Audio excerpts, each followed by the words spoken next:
Good morning students. आज हम लोग क्लास 10 के हिंदी विषय के अध्याय 3 भारत से हम क्या सीखें के सभी प्रश्नों के उत्तर को इस वीडियो में करेंगे।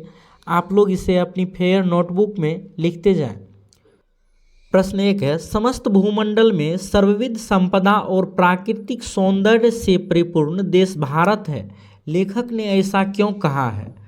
तो इसका उत्तर हम लोग लिखेंगे। लेखक का कहना है कि अगर कोई उनसे पूछे कि सर्वविध संपदा और प्राकृतिक सौंदर्य से परिपूर्ण कौन सा देश या इस भूमंडल का अवलोकन करने के लिए कहे, तो लेखक यही बताएगा कि भारत है। भारत इसलिए है क्योंकि यहाँ की धरती पर स्वर्ग की छटा निखर रही है। कहने का भाव यह है कि भारत भूस्वर्ग से भी बढ़कर और सुंदर है।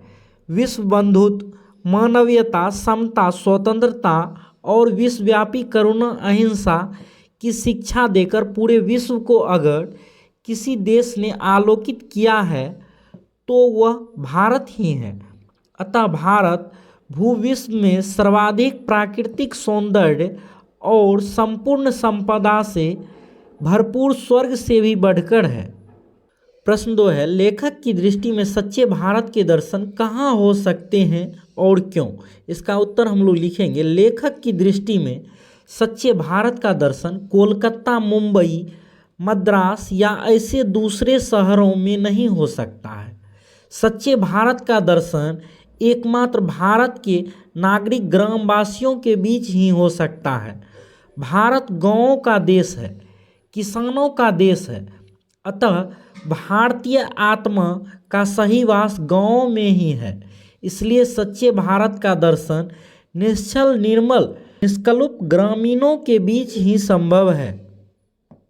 प्रश्न 3 है, भारत को पहचान करने वाली दृष्टि की आवश्यकता किनके लिए वांछनीय है और क्यों? तो इसका उत्तर हम लोग लिखेंगे। लेखक के मतानुसार भारत को पहचान सकने वाली दृष्टि की आवश्यकता मैक्स मूलर और यूरोपियन लोगों के लिए वांछनीय है, क्योंकि भारत के पास विविध क्षेत्रों में ज्ञान का विपुल भंडार है।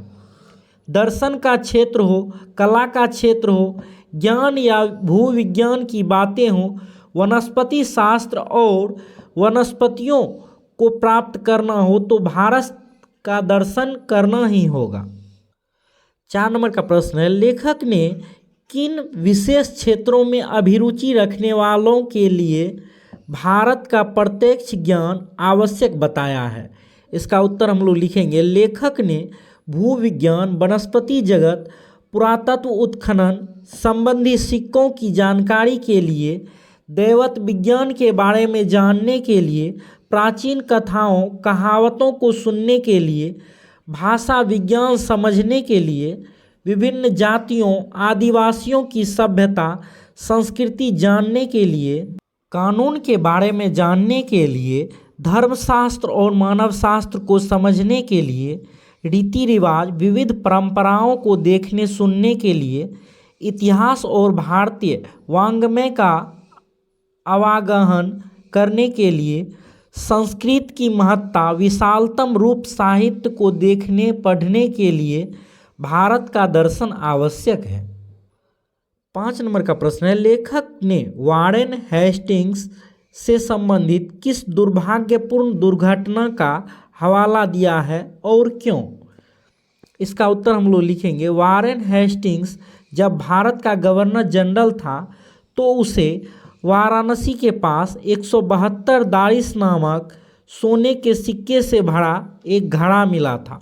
वारेन हेस्टिंग्स ने अपने मालिक ईस्ट इंडिया कंपनी के निदेशक मंडल की सेवा में सोने के सिक्के यह समझकर भिजवा दिए थे कि यह एक ऐसा उपहार होगा जिसकी गणना उसके द्वारा प्रेषित सर्वोत्तम दुर्लभ वस्तुओं में की जाएगी और इस प्रकार वह स्वयं को अपने मालिकों की दृष्टि में एक महान उदार व्यक्ति प्रमाणित होगा। स्वर्ण मुद्राओं को यही नियति थी कि कंपनी के निदेशक उनका ऐतिहासिक महत्व ही न समझ पाए और उन्होंने उन मुद्राओं को गला डाला। जब वारेन हेस्टिंग्स इंग्लैंड लौटा तो वे सभी मुद्राएं नष्ट हो चुकी थी। वारेन को इस दुर्घटना से बहुत पश्चाताप हुआ। 6 नंबर का प्रश्न है, लेखक ने नीति कथाओं के क्षेत्र में किस तरह भारतीय अवदान को रेखांकित किया है? इसका उत्तर हम लोग लिखेंगे, भारत में नीति कथाओं का विपुल भंडार है। नानाविध साधनों और भागों के द्वारा भारतीय नीति कथाएं पूर्व से पश्चिम तक आती रही। बौद्ध धर्म प्राचीन कहावतों और दंत कथाओं का मूल स्रोत रहा है। अनेक कहानियां, नीति कथाएं रूपांतरित होकर पश्चिम देशों में प्रचलित हुई। इसके अनेक उदाहरण आज भी दिखते हैं। उदाहरण के लिए शेर की खाल में गधा की कहावत वाली कहानी पूर्व से ही पश्चिम में पाई थी। यह पूर्व से उधार ली हुई है। यूनान के प्राचीनतम दार्शनिक प्लेटो के क्रिस्टल्स में यह कहानी प्राप्त है। कहावतें भी पूर्व से उधार ली गई है। भारतीय कथाएं और शब्द निर्यात आबाद गति से व्यापारियों के द्वारा भी ढोए जाते रहे और उनके प्रचार प्रसार में योगदान मिला। 7 नंबर का प्रश्न है, भारत के साथ यूरोपीय के व्यापारिक संबंध प्राचीन प्रमाण लेखक ने क्या दिखाए हैं? तो इसका उत्तर हम लोग लिखेंगे, लेखक ने यह जोर देकर प्रमाणित करना चाहा है कि भारत से पश्चिम के देशों से व्यापारिक संबंध था। भारत तथा फारस की खाड़ी और लाल सागर व भूमध्य सागर के बीच व्यापारिक संबंध बराबर बना रहा। उसके बंद होने का कोई सच्चा या ठोस प्रमाण नहीं मिलता। यहाँ तक कि शाहनामा के रचना काल तक 10वीं से 11वीं सदी में भी भारत और यूरोप के बीच ये व्यापारिक संबंध चलते रहे, बंद नहीं हुए।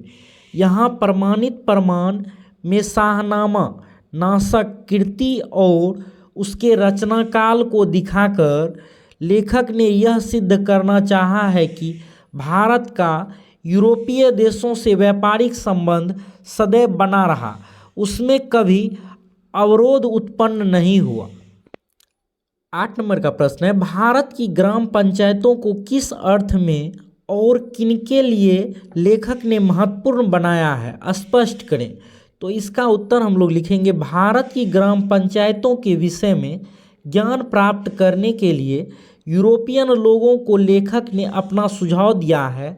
इसका मूल कारण है प्राचीन युग के कानून के पुराने रूप को जानने के लिए अत्यंत सरल और राजनीतिक इकाइयों के निर्माण और विकास की पूरी जानकारी प्राप्त के लिए ग्राम पंचायतों की रूपरेखा को जानना आवश्यक है। 9 नंबर का प्रश्न है, धर्म की दृष्टि से भारत का क्या महत्व है? तो इसका उत्तर हम लोग लिखेंगे, भारत विविध धर्मों की जन्मभूमि और कर्मभूमि रही है। सनातन या ब्राह्मण धर्म की जन्मभूमि भारत ही है। बौद्ध धर्म और जैन धर्म तथा सिख धर्म का प्रादुर्भाव भारत में ही हुआ था। पारसियों के जरथुस्त्र धर्म की शरणास्थली भी भारत ही रहा है। सभी भारतीय धर्मों ने पूरे विश्व में समानता, विश्व बंधुत्व, एकता, प्रेम, अहिंसा और स्वल्पचित्रण के प्रचार प्रसार में अमूल्य योगदान किया। अतः धर्म प्रधान देश के रूप में भारत का सर्वाधिक महत्व है। अनेक मत मतांतर, अनेक धर्म, अनेक रूप रंग के बावजूद भारत के सामान्यवादी विचारों ने पूरी दुनिया को आलोकिया, प्रभावित किया और सुमार्ग दिखाया। 10 नंबर का प्रश्न है, भारत किस तरह अतीत और सुदूर भविष्य को जोड़ता है, स्पष्ट करें। इसका उत्तर हम लोग लिखेंगे, भारत की सांस्कृतिक और धार्मिक परंपरा अतीत काल से चली आ रही है। यहाँ प्राचीन के प्रति आस्था और विश्वास के भाव दिखते हैं। नवीन के प्रति आग्रह का भाव है। भारत एक प्रयोगशाला है जहाँ पर किसी ज्वलंत समस्या का समाधान मिल सकता है। यहाँ संस्कृत भाषा और साहित्य में चिंतन की गहराई, प्राचीन नवीन के बीच समन्वय आदि बातें दिखेगी। भारत ही ऐसा देश है जहाँ मानव हृदय की निर्मलता, निष्कलुषता, संवेदना, गहनता, सहानुभूति, उदारता और अति सदाशयता प्रत्यक्ष रूप में दिखाई पड़ेगी। भारत ही एक ऐसा देश है जहाँ प्राचीन के प्रति आस्था है, विश्वास है, भक्ति है और नवीन के प्रति आग्रह है, लगाव है। 11 नंबर का प्रश्न है, मैक्स मूलर ने संस्कृत की कौन सी विशेषताएं और महत्व बताए हैं? इसका उत्तर हम लोग लिखेंगे, मैक्स मूलर ने अपने लेख में संस्कृत की अनेक विशेषताओं की ओर हमारा ध्यान आकृष्ट किया है। पहला, संस्कृत की सबसे पहली विशेषता है उसकी प्राचीनता। ग्रीक भाषा से भी संस्कृत प्राचीन भाषा है। संस्कृत का अग्नि, लैटिन का इग्निस, लिथुनियम का उग्निस और स्कोटिक भाषा के इंग्लो यह दर्शाता है कि इनमें भाषिक स्तर पर कहीं न कहीं समानता है। स्लाव और ट्यूटानिक भाषाएं भी इस शब्दों से परिचित थी, भले ही कालांतर में अग्नि के लिए दूसरा शब्द गढ़ लिया गया हो। संस्कृत का मूस, ग्रीक में मूस, लैटिन में मूस, पुरानी स्लावनिक में माइस और पुरानी उच्च जर्मन में मूस कहा जाता है। इस प्रकार शब्द विज्ञान के आधार पर भी यह प्रतीत होता है कि ये भाषिक समानता अतीत में रही होगी।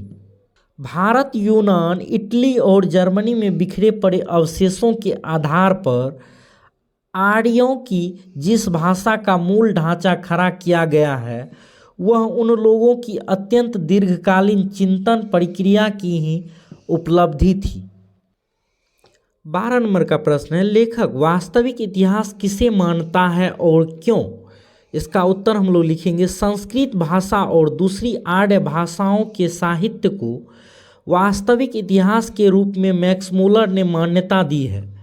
मैक्स मूलर के मतानुसार संस्कृत को वास्तविक अर्थों में इतिहास मानते हैं क्योंकि यह एक ऐसा इतिहास है जो राज्यों, दुराचारों और अनेक जातियों की क्रूरताओं की अपेक्षा कहीं अधिक पठनीय है, ज्ञातव्य है। संस्कृत ने एशिया की उर्वर भूमि, धर्म, राज, सरोकारों, कानून, विधि संहिता, रीति रिवाजों, परंपराओं, भाषा, लोगों के रंग रूप तथा आकार प्रकार पूरे विश्व को अवगत कराया है। 13 नंबर का प्रश्न है, संस्कृत और दूसरी भारतीय भाषाओं के अध्ययन के पश्चात जगत को प्रमुख लाभ क्या क्या हुए? तो इसका उत्तर हम लोग लिखेंगे, लेखक के मतानुसार संस्कृत और दूसरी आर्य या भारतीय भाषाओं के अध्ययन से पश्चात देशों का बहुत लाभ मिला है। भारत के बारे में एक सुनिश्चित ज्ञान की जानकारी संस्कृत के माध्यम से ही संभव है। संस्कृत और दूसरी भारतीय भाषाओं ने इतिहास के ज्ञान और उसकी व्यापकता से पूरे विश्व को अवगत कराया। 14 नंबर का प्रश्न है, लेखक ने भारत के लिए नवागंतुक अधिकारियों को किसकी तरह सपने देखने के लिए प्रेरित किया है और क्यों? तो इसका उत्तर हम लोग लिखेंगे, लेखक ने सर विलियम जोन्स की तरह नवागंतुकों को सपने देखने के लिए प्रेरित किया है। 37 वर्ष की उम्र में भारत की यात्रा पर जब विलियम जोन्स निकले थे तो संध्या बेला में सागर के मध्य जहाज के डेक पर खड़े होकर सूर्य को सागर में डूबते देखकर काफ़ी अभिभूत हो उठे थे। उनके हृदय में इंग्लैंड की सुमधुर स्मृतियां जाग उठी और जन्मभूमि के प्रति भीतर मन में अथाह प्रेम का सागर उमड़ पड़ा। लेकिन विलियम जोन्स गैर जिम्मेदार थोड़े थे। उनका लक्ष्य उन्हें सचेत किया और वे पुनः भारत दर्शन की लालसा से आंदोलित हो उठे। एक नए देश के नए रूप, रंग और उसकी प्राकृतिक सुषमा के अवलोकन के लिए वे बेताब हो उठे। उनके हृदय में अनेक भाव तरंगे उठने लगी। मन अतिशय प्रसन्न हो उठा। यह थी उनकी बलवती इच्छा, आत्मविश्वास। 15 नंबर का प्रश्न है, लेखक ने नया सिकंदर किसे कहा है? ऐसा कहना क्या उचित है? लेखक का अभिप्राय स्पष्ट कीजिए। इसका उत्तर हम लोग लिखेंगे, लेखक ने सर विलियम जोन्स की तुलना सिकंदर से करते हुए उसे नया सिकंदर नाम दिया है। भाव एवं कार्ड की दृष्टि से ऐसा कहना कोई अनुचित नहीं कहा जा सकता, क्योंकि लेखक की दृष्टि में विलियम जोन्स का कार्ड भी एक साहसपूर्ण था, कष्टमय था, संघर्षपूर्ण था। अपनी प्रिय जन्मभूमि और प्रिय जननी से विलग होकर वे नए देश के दर्शन के लिए यात्रा पर निकला था। अनेक सागरों को पार कर वह भारत दर्शन के लिए यात्रा कर रहा था। सागर की लहरें, सूर्य का सागर में इवना आदि दृश्य उसे उत्साहित कर ही रहे थे। वह भी सपनों को साकार रूप देने के लिए लालायित था। जिस प्रकार सिकंदर ने अनेक देशों को जोतता हुआ विजय अभियान को पूर्णता की ओर से जाना चाह रहा था, ठीक उसी प्रकार विलियम जोन्स भी अपने क्षेत्र में, साहित्य और पुरातत्व के क्षेत्र में, प्राच्य साहित्य से विश्व को अवगत कराने के क्षेत्र में संकल्पित होकर लगा हुआ था। इसी जीवटता, आदम्य साहस, स्वप्नदर्शी रूपों के कारण लेखक ने उसे नए सिकंदर के नाम से संबोधित किया।